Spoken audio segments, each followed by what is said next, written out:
Okay, I can start now.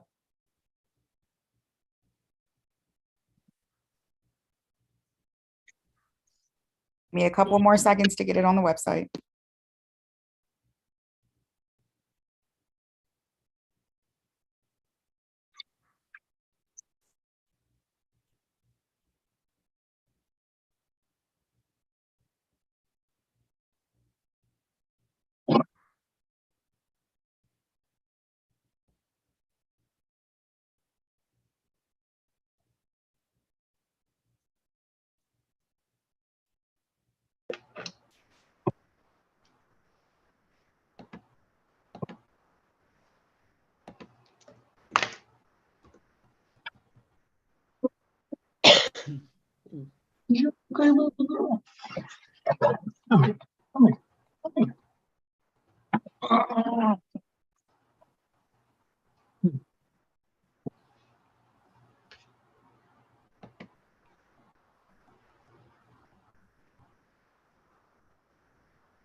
Okay, Dr. Bordelon, you can start. Okay, this is a meeting of the Polysomnography Advisory Committee.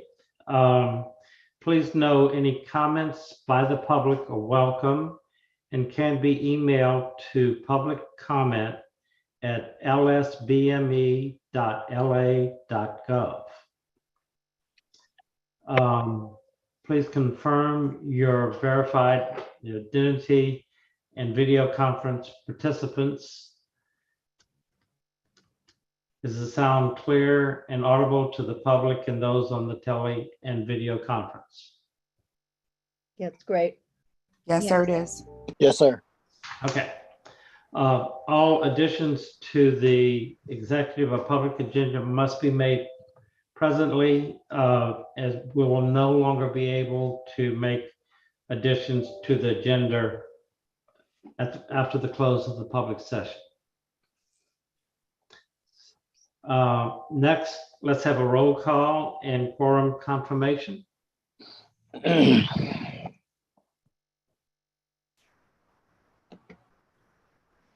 Could everybody identify themselves, please? Lauren Davis here. Chris Swallow here.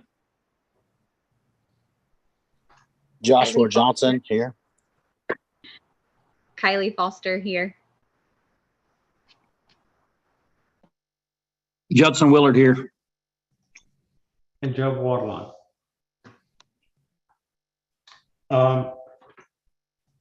The agenda is available right now on your screen. The minutes of the meeting are attached that we had, but they're incomplete, and you'll see that on the information.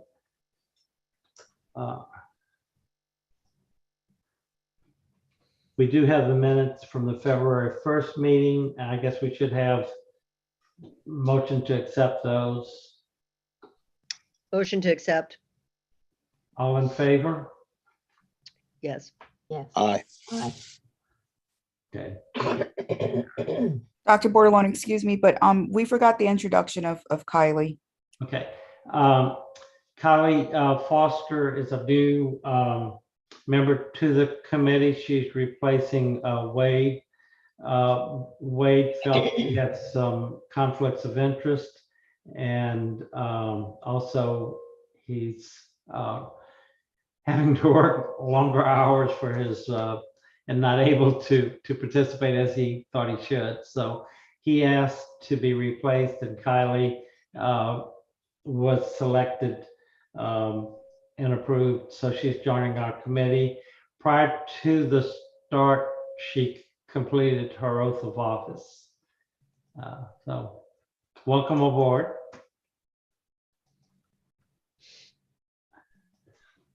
Thank you. Okay.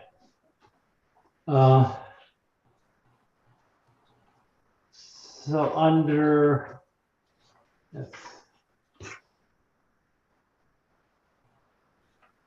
our business, we were reviewing the rules and regulations. And most of the discussion was revolving around pathways to licensure, in addition to what we had on the previously approved rules. And I think on your screen right now, qualifications is 3307. And it's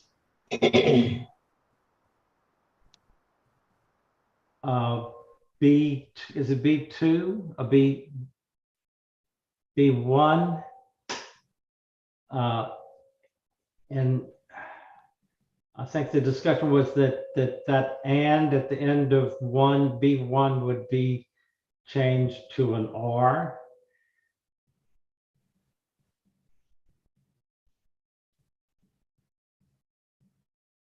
Yeah. Is that correct? Yep, looks like. Okay. And then the next,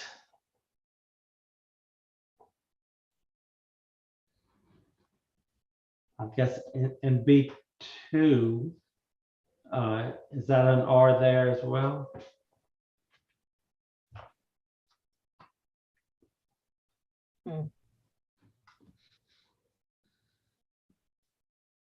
And what those changes would allow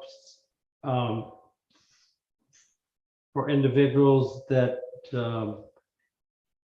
did not go through a KHAP program, they would have a pathway into the licensure. That might include the A-step program, or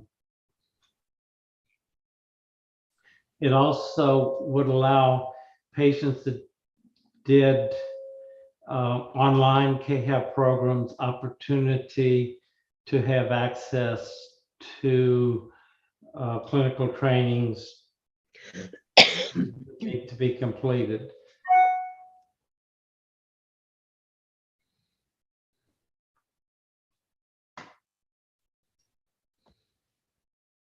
Any comments? No, it looks pretty much like what we did last time. Okay.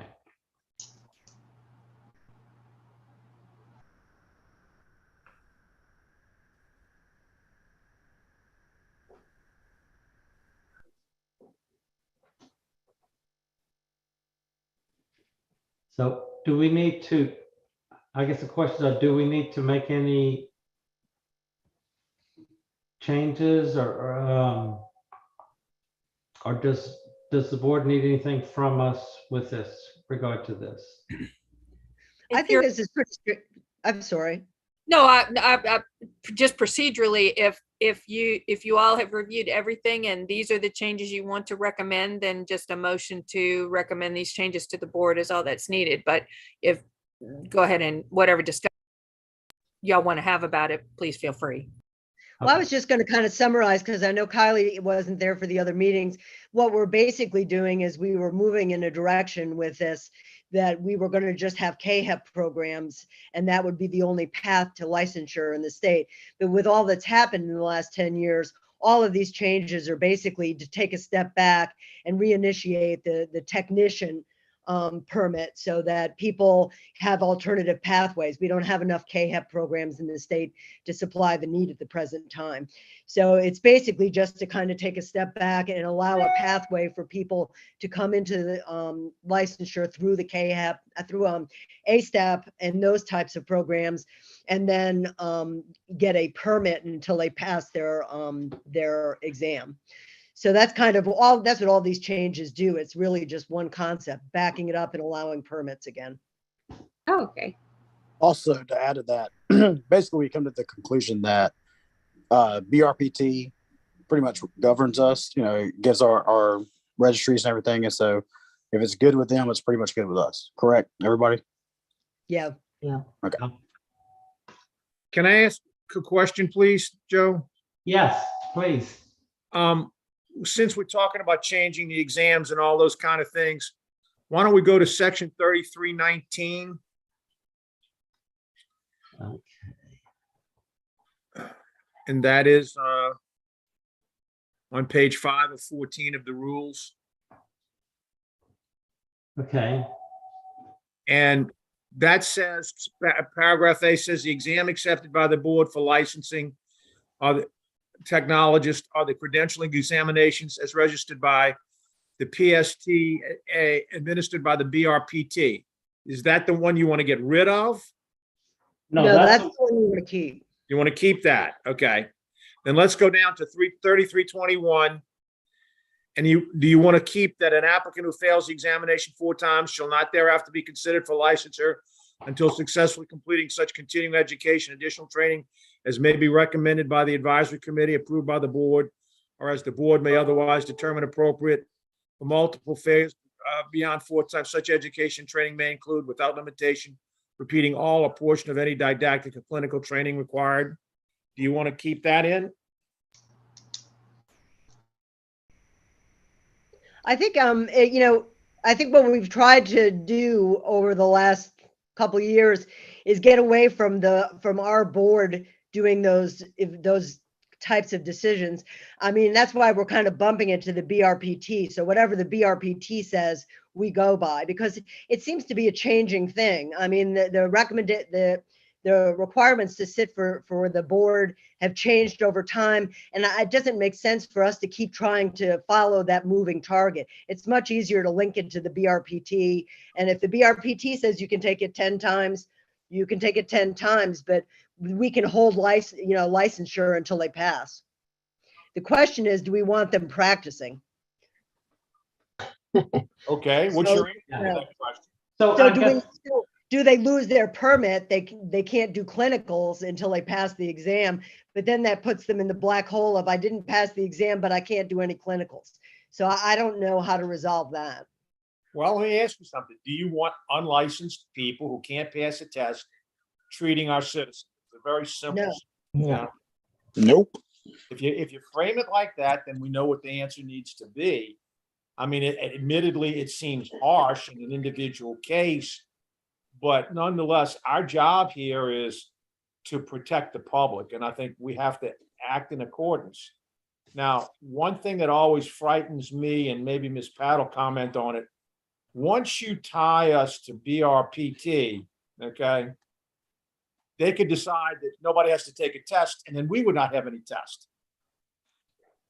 Again, you may want to look at this a little differently, and because once you tie it to an organization, then whatever that organization does, you'll have to follow, whether you like it or not.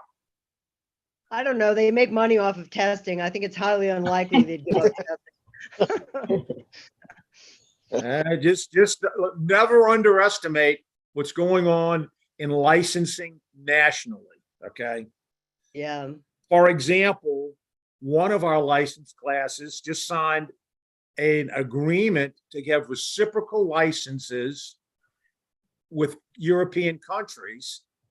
And our rules say that if they get the license from the American, then they're automatically licensed in Louisiana.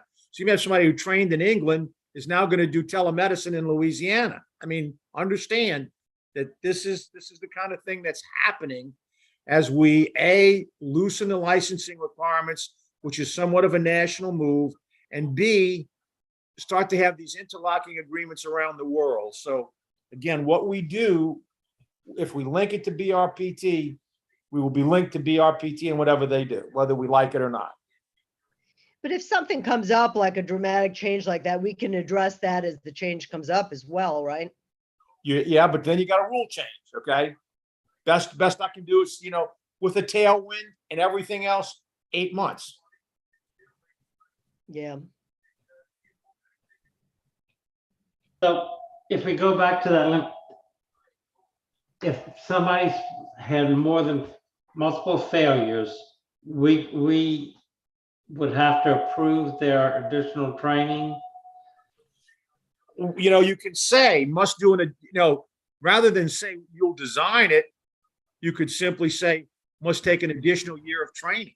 Okay. I mean, again, it's whatever you guys want it to say, we'll make it say. The board will give its final approval. But again, I think that if you want to custom design it, it's going to come back to you. If you don't want it to come back to you, then you can say, must have if they failed it 4 times, must have an additional 6 months additional training, or 10 months additional training, or a year of additional training in an approved program. I mean, this is your expertise telling us what to do. What does the BRPT do if you've failed the test 4 times? What do they require? Anything? You just keep paying and taking it. Okay. That's right. There's no restrictions as far as I know. You might have to like a period of having to wait before you can take it again. You know, you might get put on okay, you got 6 months or something like that. But yeah, as long as you pay, you can take as many times as you want to take it, to my knowledge. So if we leave this 3321 in, after 4 failures, they would have to apply to the board, and the advisory committee would have to make a recommendation. That's On what presently what you have. Is that what we have right now? Right. I just read that to you. You can see section 3321, restriction limitation on examinations. For failures beyond 4 attempts, such education or training may include, without limitation, repeating all or portion of any didactic and or clinical training for licensure. The sentence before that says that the additional training as may be recommended by the advisory committee and approved by the board, or as the board may otherwise determine appropriate. Okay. Should we just leave it alone then? That kind of leaves it. I mean, I don't think this is going to come up that frequently. I would imagine. This is the first time. Yeah. Well, I'm passing on Yeah. experience in other areas. We are seeing it more and more, but if you want to leave it alone, we leave it alone. Well, what are other areas doing with that then? Well, the board, we get, I think it's safe to say that across 14 classes of licenses, we get at least one a meeting, and sometimes 2 or 3, where people say, I failed whatever test they're supposed to take 4 times, 6 times. Can I get some approval to take it again? And some national organizations are recommending against it. Some national organizations are not. And the board is always having to give exceptions to the rules. And I will tell you that the board does not like to give exceptions to the rules, but nonetheless, sometimes they do. And I have to present that to them to say, no, it's an exception to the rule they don't want to give. So that's why I was giving you an opportunity to say exactly what you want the rules to say. And if they approve it, they won't have to get a lot of exceptions, but that's up to y'all. It's kind of hard because there are people that just don't have what it takes to pass the exam. There are also a subpopulation of people that are very good clinically and very bright, that are bad test takers. And you hate to lose those people that just aren't good at standardized tests. But I don't know how you figure that out coming down the pike. They failed 4 times. What was the problem? They kept failing. I don't know. I had an individual that came from the military, and he went through an 8-step program while he was in the military. He worked with us. We trained him. He took the test, and after multiple failures, he couldn't afford to continue to keep taking the test, so he moved on to something else. So I mean, I think it's going to be limited, but this, what we have to consider later on is proof that somebody will do it, and you have to admire their persistence. So could we say, what is it at right now? 4 failures? Yeah. So can we say, just asking, can we say, okay, so after you fail 4 times, we require you to take a KHEP? Because if they fail that many times and they are in the scenario that you're talking about where they are really good clinically, then they're probably just not getting the support academically to take it. So if we made them take a KHEP, then maybe they would pass. Like, you don't have to take a KHEP, but if you fail 4 times, then we take a KHEP. I mean, it doesn't. It's not going to occur frequently, so I think we could leave it like it is. And I prefer to leave it like it is. KHEP's is a big hoop to jump through. Right. Okay. Okay. And we can just, with most of these people that are coming through A-STEP programs, they've done clinical training with somebody that's in LASM or somebody we know. We can kind of get an idea of what is the problem here. Is this a patient that has always had trouble with standardized tests? Is this we have the means and the network, I think, between us to try to facilitate what's going on with them and figure out what's wrong and take it on a case-by-case basis, I would hope. Yes, ma'am. All right, well, then we'll leave that in. If that's fine, we'll leave it just like it is. And just so you'll know it's there, I wanted to make sure that I wanted to be sure you were aware of those things. Okay. Go ahead. If someone takes the board 4 times and they fail, but then they pass the 5th time and they re-educated, they would be eligible for their license? Yeah, if that's in other words, right now, everybody who fails it 4 times will be presented to you, and you will say, we recommend they do the following, and then we'll send that up to the board, and the board will approve it, or they will not. I think the key here is that if you want to individualize that, that's fine with me, but understand that every one of those individual actions have to be taken in the concept of what best protects the public. So what about the other option would be to say after they've failed 4 times that they don't have a permit to provide clinical services to patients, but they can continue to take the test. And the minute they pass the test, they qualify for a license based on that, right?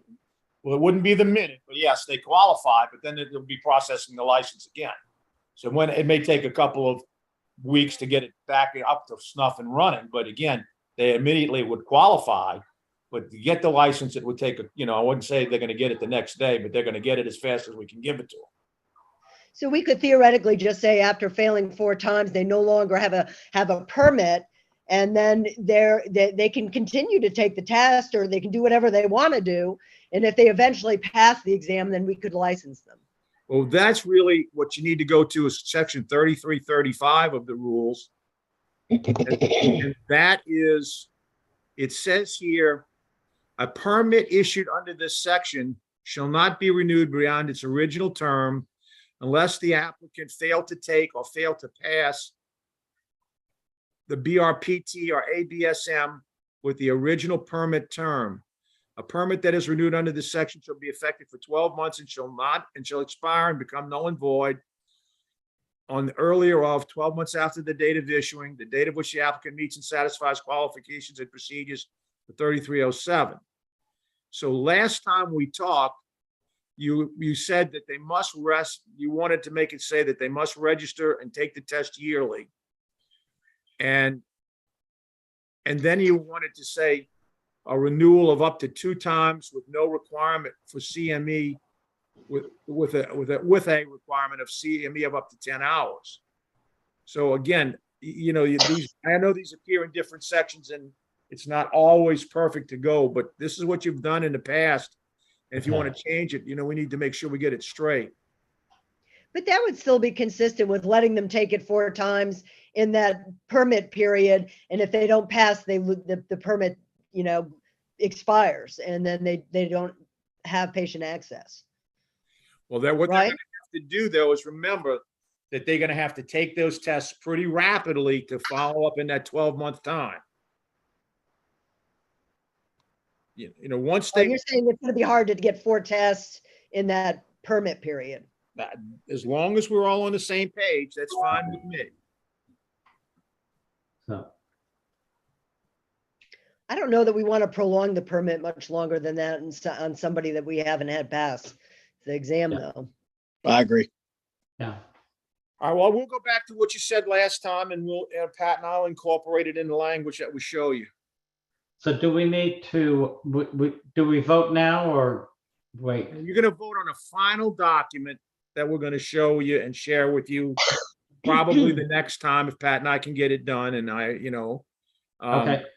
Now, one of the things I would ask you to do is we are putting together, and Susie is doing very hard work to get a rules and law course, formerly termed jurisprudence, but corrected by our counsel to say that that's not jurisprudence, it's law and rules. And basically, what some of you have said, some of your fellow licensing advisory committee members have wanted the licensees to take an annual law and rules course. Some have said every 2 years. And the question is, A, as we do revise 3343, which is the continuing professional education requirement, do you want to add a requirement? We will give you that course for free. It will be 1 or 2 hours of continuing education every year of the required amount. It wouldn't cost you anything, but it would be something that they have to take the test and pass the test with the course as often as you want them to do it. Now, laws and rules change, and that's why we update the laws and rules course on a regular basis based upon what happens in the legislature or what happens in the rulemaking process. But again, I would venture to say that, and I can only speak from 46 years of practicing medicine prior to coming to this job. I probably looked at the law and rules maybe once in 46 years, and a lot changed from when I started to when I finished. And I think it's behooving upon us to talk about this to make sure that if you want it in the rules to say a law and rules course every so often, we need to put it in and make sure it's there for you. If you don't want it, that's fine, but it is free continuing education hours. Can we take a look at it and see what it entails? We're It's going in- to discuss in a second, I guess. Well, I mean, it's basically a test that is teaching you what is a course that's teaching you what's in the law and rules, and it's a test to take at the end of the test or the course. And during the test, there are little quizzes that basically form the basis of the test at the end. So that's how it's designed. And again, I think that to show you that before we do it is putting the cart before the horse. If you want the requirement, we'll show it to you as time goes on. But if you don't want to incorporate that, I don't want to waste time on a course that nobody's going to use. Well, I think if the content is helpful, Well, it would be nice, but.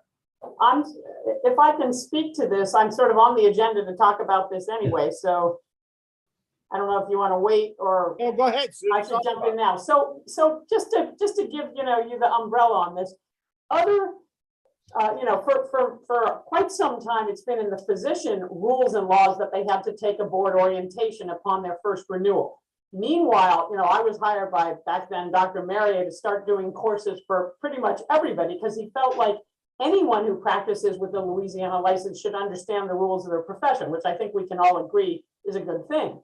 So right now, 5 or 6 other practitioner groups actually take a law and rules course or board orientation as a condition of licensure. What the board is moving towards, however, is passing a rule that says at a minimum, upon first renewal, every licensee group has to take a laws and rules course. We're not calling it jurisprudence, and we've moved away from board orientation because it's not just about the board, although there is a section explaining what the board does and what the advisory committee for each group does and so on. But it really is the laws and rules that govern your profession. So that, at a minimum, they're going to have to take this rules course at least once. What just because the board feels like everybody ought to understand the rules that govern their profession, and I don't imagine you all would disagree with that.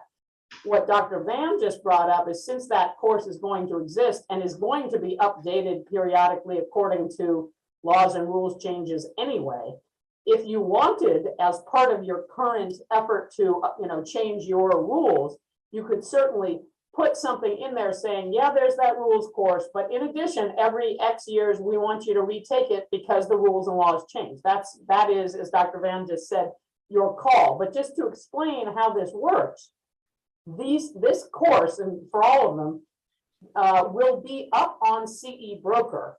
And when anyone who's licensed takes the course, they will get instant credit on their transcript as part of, depending on which group it is, 10 hours, 12 hours, 20 hours, if you're a physician, depending, will get instant credit on your transcript as having taken and, passed the course. And you know, I have to say, for the most part, these courses are not real sexy. It's really forcing people to review the laws and the rules and to understand how the board and the advisory committees function and what in the case of a complaint, what that process looks like. And we do sort of a pre-test and then a post-test, essentially. And the pre-test basically walks them through it and gives them some, feedback, like this answer is correct or incorrect because, and then you take the test at the end to show that you have read and processed and understood the information. We're not trying to clobber anybody. It's really an exercise to make you read something you should be reading, you should know about anyway. It's up to you all in terms, so the board is moving towards having everyone take such a course upon their first renewal, just so that early in their profession and early in their licensure with us, they make sure, we know and they know what the rules are to operate in this state. Anything beyond that is up to you guys. Dr. Collada is just talking about this since you're undergoing a rulemaking effort anyway, a change, and that's a lengthy proceeding. So this would be a good time to do that. Now, what I would say is two of you are physicians and you could go on there right now and take the physician rules course and see what the format looks like. Now, the physician rules course is a big monster because physicians have lengthy, numerous chapters, et cetera, et cetera. Now, for polysomnography, you've got a couple pages of laws and 14 pages of rules, and we're not making you read it verbatim, but we're making you read, and we're making you understand, here's your requirements as to CE every year, and here's, whatever. And so if you wanted to see what the format was like, you could certainly take, some of you could certainly take that physician rules course. Again, that one's a huge course because you have so many chapters. Not the case for polysomnography, but that's what the board is sort of moving towards. At least everybody takes the rules and laws course once, so they know the operating rules, so to speak. And if I was wondering what I was going to do this weekend. Now I know. let me say this. One of the things that the board continues to be concerned about is the length of time to get a license. And waiting for people to take the orientation law and rules course is a drain on the time it takes to get a license.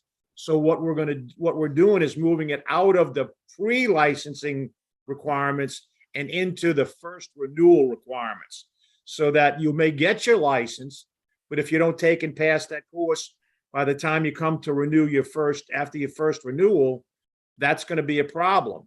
And I will tell you, I don't know, do you all renew based around and I forget it, I have to check. Do you renew around your birthday or is it once a year? Birthday. Okay. Birthday. All right, so you're like us, the docs.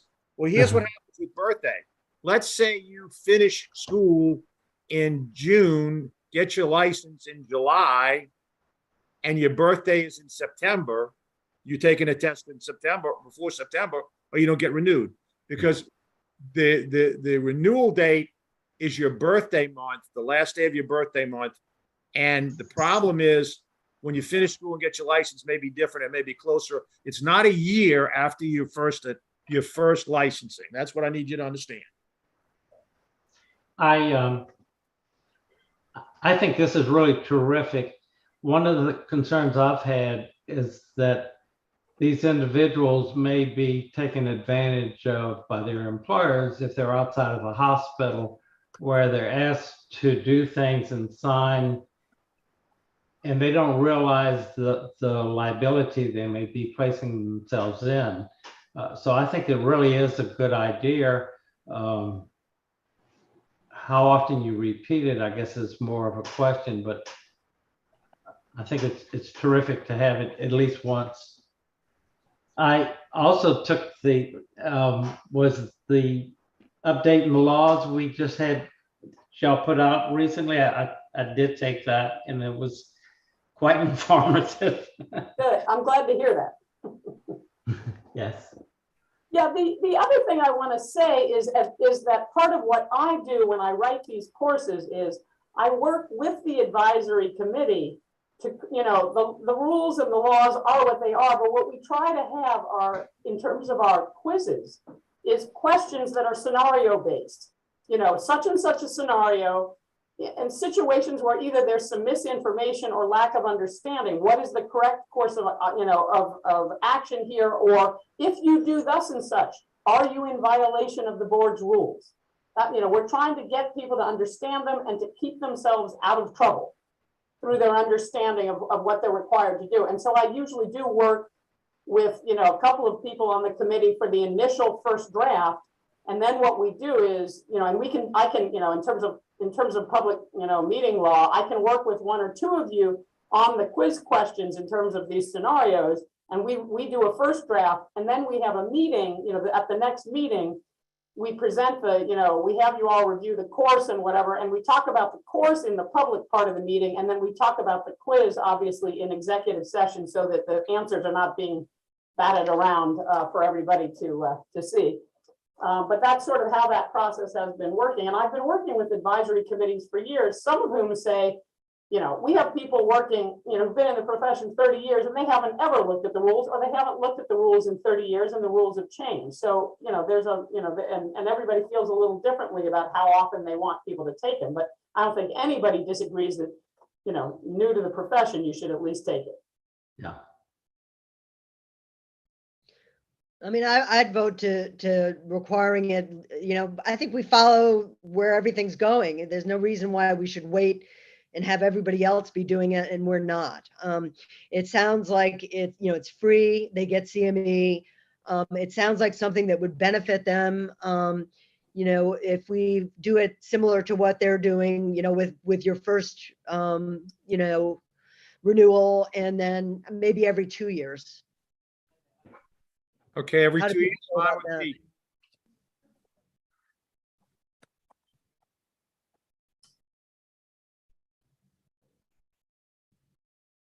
How often? Every 2 years? Yeah. Oh, And we can, how long is the course? It's like an hour? it's an hour course. I mean, the courses vary in size depending on how long the rules are for the given entity. And the rules here are not, as I said, the physician course is a monster because you have so many different, you have telemedicine, you have dispensing, you have so many different parts. Obviously, polysomnography is a little bit more compact. So that would probably be like an hour course or something. Now they would get CME credit for it? Yeah. And that would be free with their licensure fees? I'm sorry, I missed it. We didn't hear that.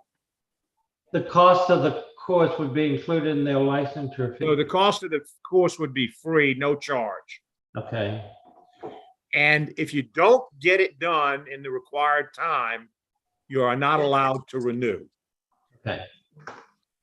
And that way we can assure that there is some degree of CME and some requirement for law and rules before anybody renews a license. I want, every 2 years might be a little too much. What would the techs feel about that? It's free CME. Yeah, okay. Well, yeah, I mean, I'm all for doing it. I think it's needed. If you think that 2 years is too much, we have to renew every 5 years. So if you wanted to do that, I mean, but I would assume law could change a lot in that time. So I'm fine with yearly, whatever y'all want to do. But I do think it's necessary. I think it would be good. That way all techs understand what's current. Okay. So timing, what are we thinking on timing? You want to do it with licensure? 5 years, I don't know. Maybe Miss Allen could tell us how much changes in 5 years. Is that too long of a time frame? It never know. really varies. You guys are the best monitors of that. But if you're worried that it's, 2 years is too little, then do 3, whatever. I mean, that is really, we do defer to each individual licensing group. But, the PAs are changing their rules every 30 seconds. That may not be the case for your industry. One nice thing about the format in CE Broker is that, for instance, right now you have a situation in your rules where the laws and the rules are not quite concurrent, which is why you're doing what you're doing. The nice thing about this format is that when there's an incongruency like that, we can actually put in the course, please note, the law, you have to go by the law, and right now the law says this, the rules have not yet been updated, but are being updated, whatever. And so we can do that if there's an in-between. So, but this is, you know, this is your call.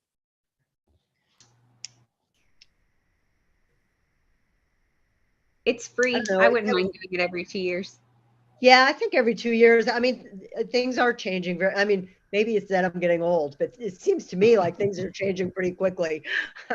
And so They are. it is nice to keep them current on what's going on out there, because lots of times they get out and they're in the workforce, they're working nights, you know, they're really disconnected to begin with by nature. And so it'd be nice to have some kind of thing that brings them in to look at the rules again and make sure that they're not being taken advantage of or not doing the right thing, because they all mean well. So, you know, we want to make sure they're educated. I think the 2 years makes sense to me, but I'll go by what you guys feel.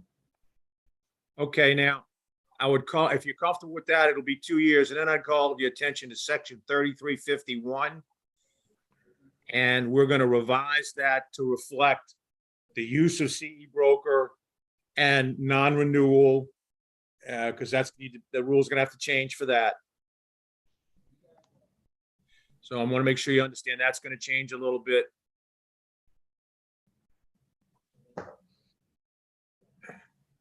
Do we need to vote on this? Well, now you're gonna vote. You're gonna vote on that when you get the whole document, but I just want to tell you what's coming down the pike. Okay. I'm afraid I have another meeting coming up, so I'm going to have to leave shortly, unfortunately. Well, that's really all I wanted to point out in the rules, and y'all can move on. Okay. I just have one quick question though.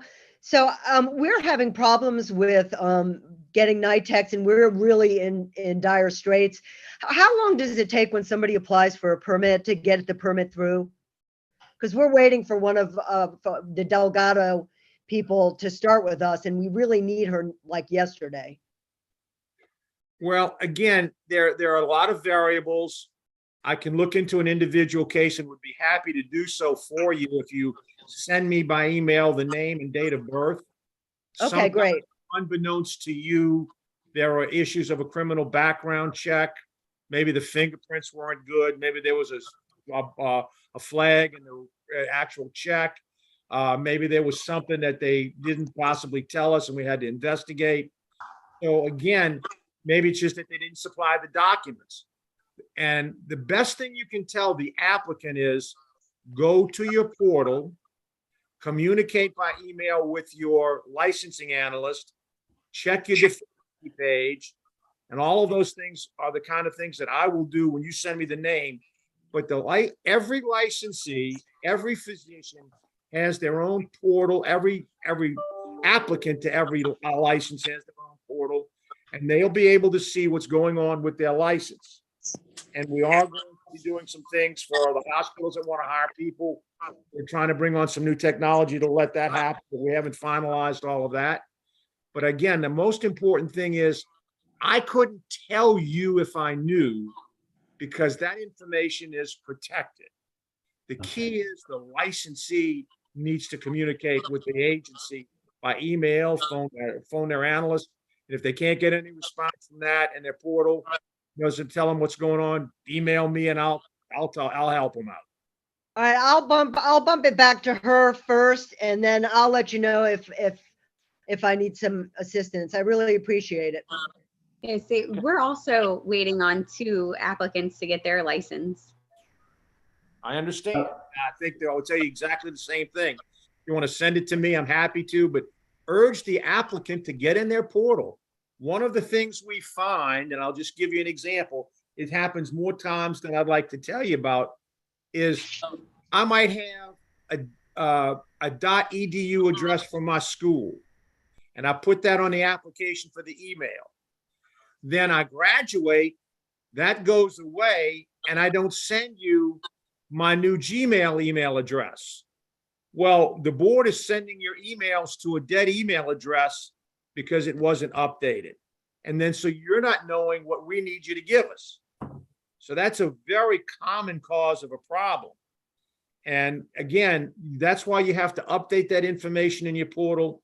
And actually, by law, once you're a physician, for example, you have to update things like addresses and phone numbers and things like that. So again, we have this technology, we've made it available so that things can be done.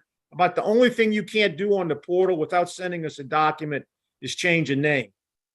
But your phone numbers, your addresses and everything else, business offices, practice locations and things like that, private email addresses, private cell phone numbers, your home address, all of that can be done online without you even bothering to send us a note.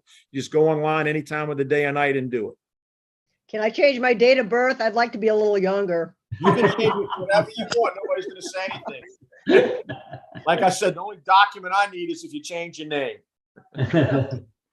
I'm going to have to log off. It's great seeing everybody. Thank Do you. we still have a quorum? You don't need one. You started with a quorum unless somebody calls a quorum count, and I sure hope nobody will. So how about when we go executive session? The quorum still exists. Okay, all right, All right. If you need me, just email me. I got my phone. okay. Okay. Thanks. Uh-huh. Okay. So are we able to move from rules and regs then? Yeah, let's keep moving.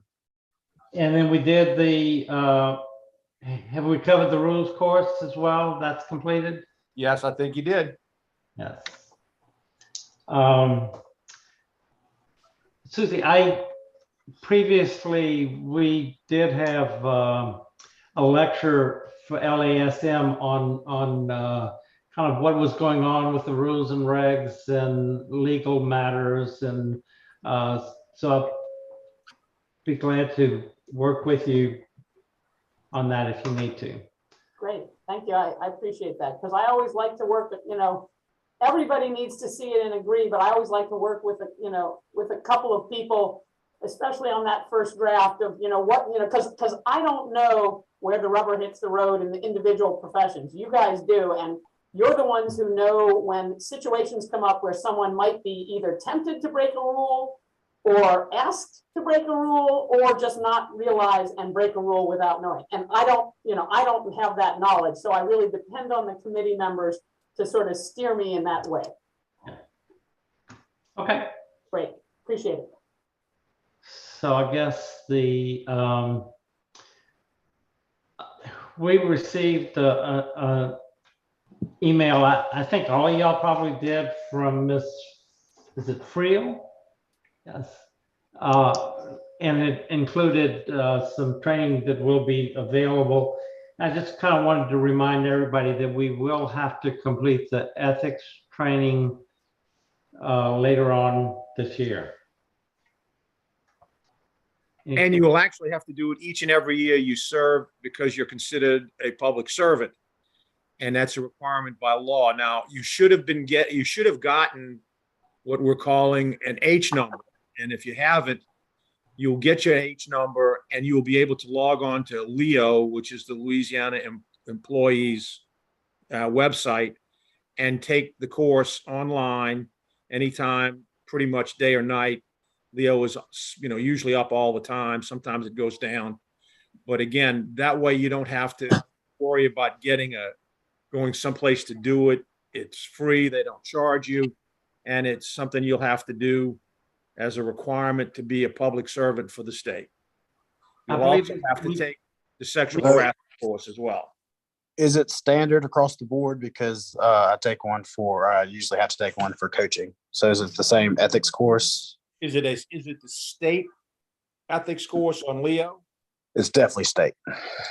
Okay, if it's the one that's on LEO, because you're considered a public servant, yes.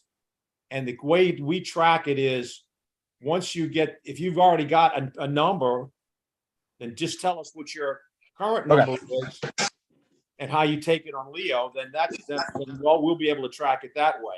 If you don't have, are you a state employee for this coaching course?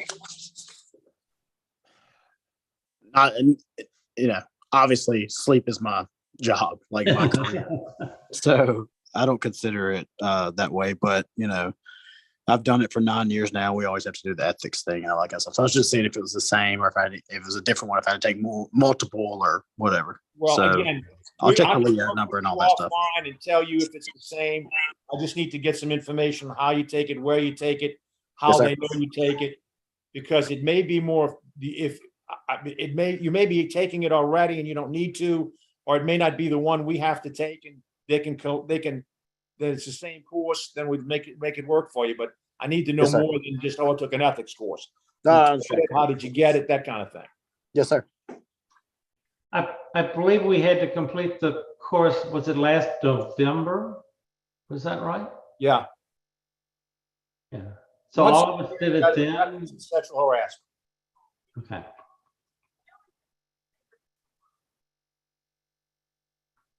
So Jacinta, did we send them all out the H numbers yet? No, I sir, we didn't. haven't received those as of yet. All right, so that's all in process and you'll be getting your H numbers.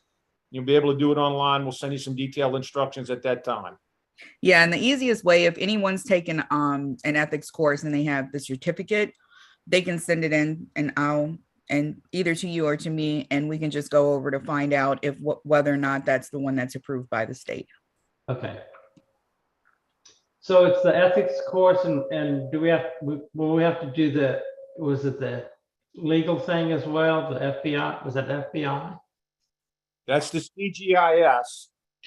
And that's an FBI requirement. You have to take it every so many years. And that's to be able to see the confidential information that is presented in some of these cases that you handle in executive session for possible issues relative to discipline. Okay. And that's an FBI requirement. It is online and I'll usually send people the links for that. Yeah. So y'all will send it out again shortly, I guess? As we get the H numbers for everybody, you'll be getting the H numbers and the instructions on how to do it. The Okay. CGIS, we can look and see what we have on everybody. And if they have it recently, that's fine. It's usually every 2 or 3 years you take that CGIS course. And we'll check with our register and what's going on with that.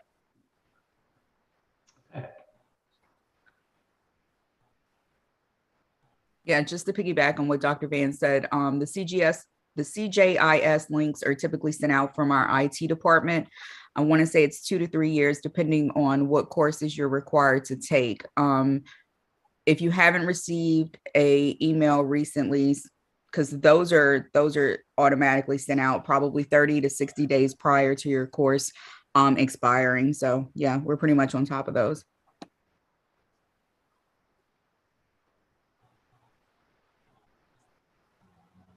I guess we had Wade wanted to leave and Kylie came on, so we mentioned that.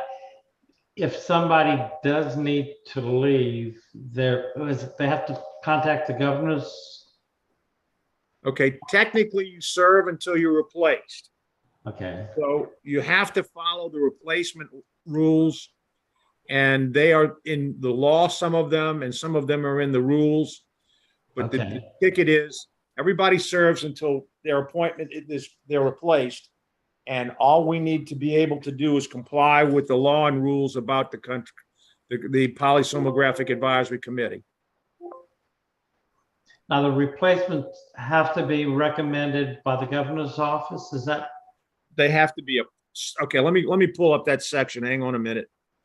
I'm going to pull up your law and rules in that regard. 1 second. All right, let's see.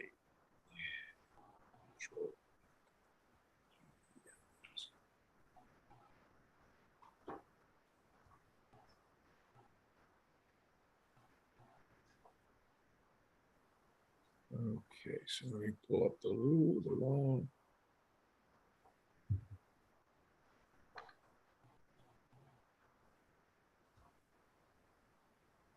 That's not it.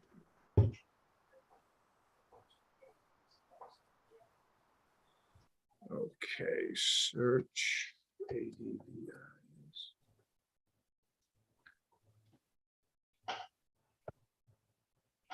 Let's see.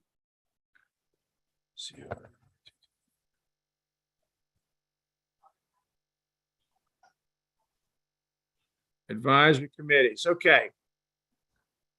4 members shall be licensed polysomnographic technicians, registered by the board, a registered polysomnographic technologist, and shall be selected by the governor from a list of 8 names submitted by the Louisiana Academy of Sleep Medicine. 1 member of the committee shall be an individual who is not a licensed polysomnographic technologist, but who is active in the field of sleep medicine, to be selected by the governor from a list of 3 names submitted by the Louisiana Academy of Sleep Medicine. 3 members of the committee shall be physicians licensed by the Louisiana State Board of Medical Examiners, 2 of whom shall also be diplomats of the American Board of Sleep Medicine, 1 of whom shall be active in the field of sleep medicine, and all of whom shall be selected by the governor from a list of 8 names submitted by the Louisiana State Medical Society. Now, let me just tell you right now that the Medical Society does not nominate non-members. So if they have nobody that wants to serve, those spots will be empty. Then 1 member of the committee shall be a hospital administrator who shall be elected by the governor from a list of names submitted by the State Hospital Association. And basically, the nominating organization shall submit their list to the governor 60 days after June the 29th. So again, he likes to appoint in July and August, but he'll make some mid-year appointments if I beg him. So if you've got some people that want to join in those spots and can get those nominations, let's get them started, and I'll try and get them done as fast as possible. Okay. Now, whenever there's a new governor in, they resubmit everything again? No. Generally, when your appointment expires, now, let me say this. It's been kind of adjudicated. Any governor can remove any board member anytime. Correct me, Ms. Pat, if I'm wrong. But I think that came out of the River Pilots deal. But normally the governors will keep those people until their terms expire and then either reappoint them if they come recommended or appoint somebody else if they want to. Okay.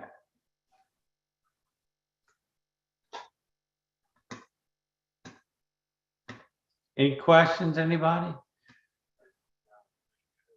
Let's move on.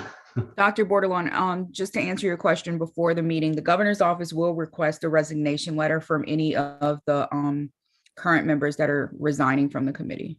Okay. Did anybody else submit a request to be replaced? I don't know of any other one, but Okay, so Wade was the only one. Yeah. Okay.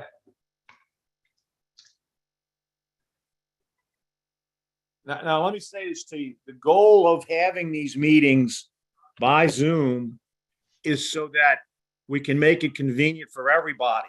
If people would prefer to have them in the evening, my staff will work with us. If you prefer to have them like the PAs have them on Saturdays, our staff will work with you.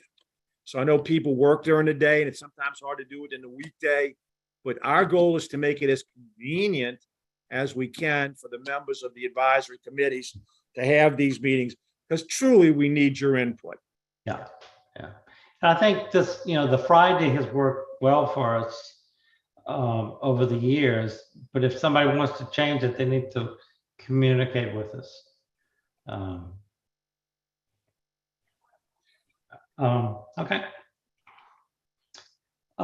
We do have a personnel issue that will require us to go into executive session. Do I need to have a motion for that? Yes, you do.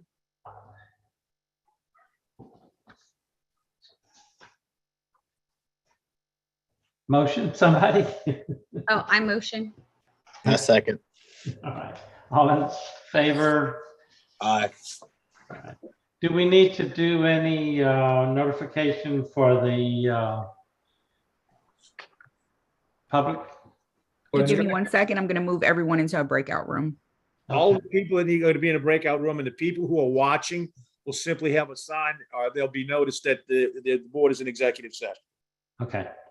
And it's only the essential people involved in the issue. Right.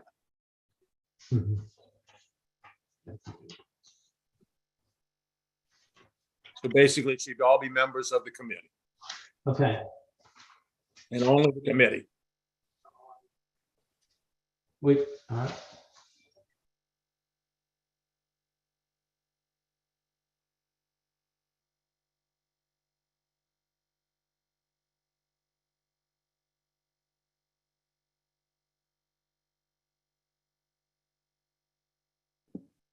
Liv, can you hear me? Olivia. Yeah, I hear you. Okay, so I'm gonna give you the ability to be co-host.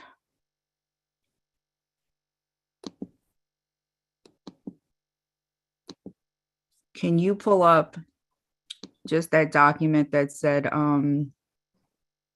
executive session on your screen for the public? And I gotta figure out how to join. The document that, I'm sorry, the one like with the crest and it just says executive session. Yes, so that the public can see that. Yeah, I can. And that's what you want to be on my screen. Yes. Okay. So you know how to share the screen at the bottom? Yes. Okay, yes. So I'm gonna stay here and do that. Or I go. Does that make sense?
right. Everybody back in? Yes, sir. Okay. Do we have a motion? I motion. Please state your motion. I second. You move Oh. to recommend that an exception be made for the candidate previously discussed in executive session. So I motion to recommend the licensing for the previously discussed applicant in the executive discussion. I second. Okay. Is that good enough? Any opposed? All in favor, aye? Aye. Aye. Christine? She's still in? I do not think she's still in. Yet. I The was, link is still up, I but was she's not muted, there. I'm sorry. Yeah, she's there. Yeah, okay. So all in favor, no opposition? Okay, motion approved? And Kylie, you will attend the meeting to Yes. express, and we'll get you an invitation to do that by Zoom. You don't have to come to the office. Thank you.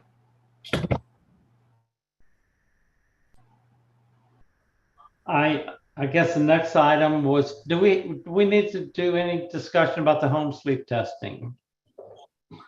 No, if you're satisfied with if that concluded our your wishes with respect to changing those rules, the ones that we discussed last time, we'll incorporate incorporate all those into the final document that we hope to have, that we will present to you, barring any Okay. very extraordinary unforeseen circumstances. We'll present that to you as an entire body for next meeting. Okay, so timing of that, how soon do you think you'll have that ready? When's your next meeting?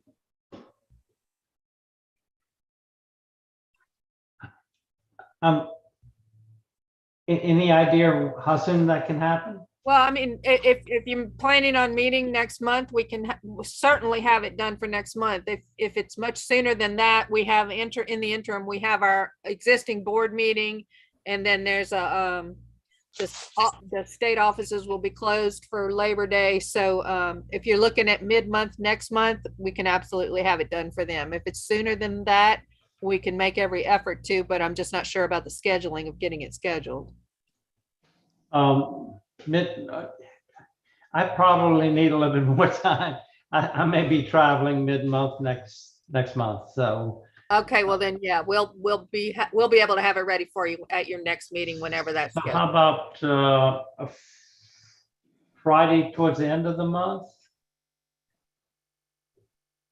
Are we trying to do it quarterly, or because we could just wait a couple more weeks and be into the fourth quarter? Yeah, I won't be available at the end of the month. I will be at a meeting in San Diego. How about October, first or second week in October, Friday? Would that work for? That would be the 2nd or the 9th, October 2nd. It works for me. That's all me. That's fine with me. Okay, so October 2nd, that's a Friday? You want a Around 11 Friday? o'clock? Hold on a second. I think I was in September. So it's the 7th or the 14th. Yes. It would have to be 7th or 14th, either one's okay. You want us to send out a poll? Yeah. Anybody here have any issues? The only one, The 14th is bad for me because I have a conflicting meeting early in the morning for a healthcare workplace violence. But I'm comfortable on the 7th. I'm free the 7th right now. If you book it, I'll lock it in. yeah, let's do that. Let's do the 7th. Okay, we'll send it. Okay. She'll send the invitation and lock us in. And Joe, it may be helpful. You know, I know we've always struggled to get attendance because it was always kept driving here and that kind of stuff. But now that it's going to be easier, you may want to, at the next meeting, propose a schedule, Okay, and we can put a whole year schedule up in advance, and people can know to plan. Hey, I got a meeting that week. I can't be going out of town or something. I can't schedule that fishing trip that Friday. well, yeah, I mean, you can easily even do it often while you're traveling. So if you're, at a camp or something like that, all you have to do is have access, so. Well, I can promise you, my fishing camp does not have internet access. My intention. Okay. So aren't you glad you're not practicing right now? You don't have to deal with the abortions? Well, I'm gonna be honest with you. There's much more hysteria being spread than there is actual fact. So I just have to wait and see. Yeah, I would. Are they expecting most of those laws to be in court for a while? Well, I expect that they'll be in court, and I also expect that based upon what happens between now and January, there'll probably be some bills introduced to amend the law in Louisiana. Uh-huh. And you just don't know what anybody's going to do, and that's why we sent out the guidance we sent out. And it's just, we don't practice law, we can't give legal advice. Yeah. But we can tell everybody, practice good medicine, use your hospital's counsel, use your individual counsel, call up your medical malpractice insurers. They sometimes give legal help. But again, the biggest problem is, people are basically misstating what the law says, and I'm not sure if they're doing it out of anxiety, or are they doing it intentionally? I don't know people's motives, but sometimes they're not quoting the law accurately. Yeah. Well, there's a lot of hysteria. We have one of the organizations that we're part of, they're questioning that they don't want to go to the meeting because it's in a state that has anti-abortion laws. So it's crazy, that a lot of hysteria. So. All right. Well, is there anything on the business y'all want to address today? Anything else? Do we need to know anything? We'll try to get most of this information. I think Josh may be able to get it into the newsletter for the organization. So we try to keep everybody informed that way. Yes, sir. All right. Okay, thank you all. Thank y'all, guys. Have a good weekend. Move to adjourn, I guess. Second. I'll second. Thank y'all. Bye-bye.